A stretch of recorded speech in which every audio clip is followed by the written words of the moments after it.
I just received my copy of John Carpenter's Escape from LA, newly released on Blu-ray from Scream Factory. John Carpenter is one of my favorite filmmakers of all time, and the previous film, Escape from New York, is a true classic. When I first saw Escape from LA back in '96, I was deeply disappointed. Watching it now on this Blu-ray is the first time I've seen it all the way through in years. So, how does it hold up now?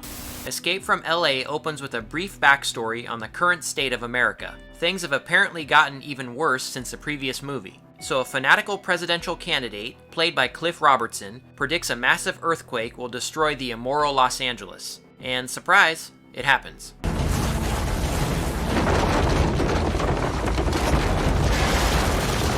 So the island is separated from the United States and is now known as Los Angeles Island. The newly elected president is appointed for life and designates Los Angeles Island as a deportation area for undesirables.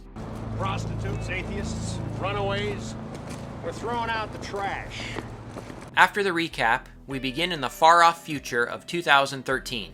Snake Plissken has just been captured and brought to the detention center outside of Los Angeles Island. The rest of the movie has the same basic structure of Escape from New York, but with different situations. This has been one of the criticisms, that it's too similar to the first movie. Some have called it almost a remake, but it actually feels more like a reboot in a way. Same structure, but played out differently. So the president wants Snake to go into LA and steal back a doomsday device that his daughter stole. This powerful EMP device has the power to neutralize any enemy anywhere in the world. The president needs this weapon back to win an impending war. But thanks to his daughter, it's now in the hands of Cuervo Jones, the ruler of LA.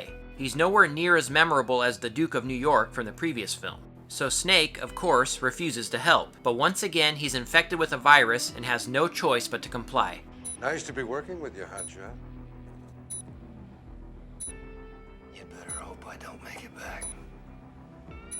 All of you. Snake makes his way over in a little submarine ship, and we reach another criticism of the film. The CGI effects are a little dodgy, even by 1996 standards. But to be honest, they don't look as bad as I remembered, and it's not like they're distractingly bad anyway. If anything, they kinda add to that B-movie charm. The rest of the movie has Snake dealing with one crazy obstacle after another in his quest to find the device and return it to the president before the virus kills him. One of my favorite sequences is when Snake is kidnapped by a group of organ harvesters addicted to plastic surgery. The leader of the group, the Surgeon General of Beverly Hills, is played by none other than Bruce Campbell in a fun cameo. The crazy climax has Snake flying into the former Disneyland and battling Cuervo Jones for control of the device. I actually had a ton of fun with this movie during my rewatch. Maybe it's because I was finally able to stop comparing it to the classic first film. In any event, having Snake Plissken guide us through a post-apocalyptic future was very satisfying. Speaking of Snake, Kurt Russell is just amazing in this. He's so good, and Snake Plissken is such an iconic character. Carpenter is great with anti-heroes, and Snake Plissken is one of his best creations. But the entire cast is really fantastic in this, and Carpenter's stylish direction and excellent musical score really shines. As I said, Snake's journey through Los Angeles Island is a lot of fun, and Carpenter keeps things moving at a lightning pace.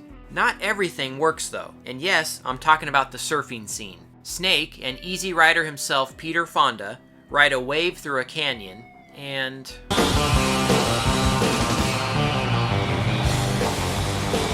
Gotta be kidding. The effects are shoddy, and it's just so dumb. It's just one scene, thankfully, but it is pretty cringy. But everything else works. And I love the ending where Snake makes it back to the president and his men. You gotta smoke. The United States is the no-smoking nation. No smoking, no drinking, no drugs, no women. Unless, of course, you're married. No guns, no foul language, no red meat. Land of the free. He finds a pack of American Spirit cigarettes and basically resets the nightmarish planet. It's good stuff. Where's Snake Plissken now when you need him? In one of the supplements on this Blu-ray, Bruce Campbell refers to Escape from LA as not a B movie, but a B+ movie. And I think that's a good way of putting it. It's a big budget B movie. Escape from LA is a really solid film. It's not on the same level as the first movie, but it's still a lot of fun.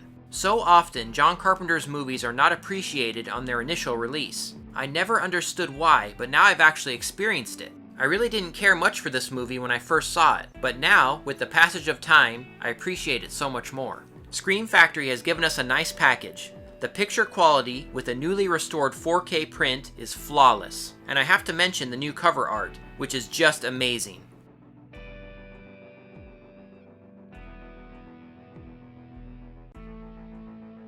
We also get reversible cover art with the new art on one side and the original on the other.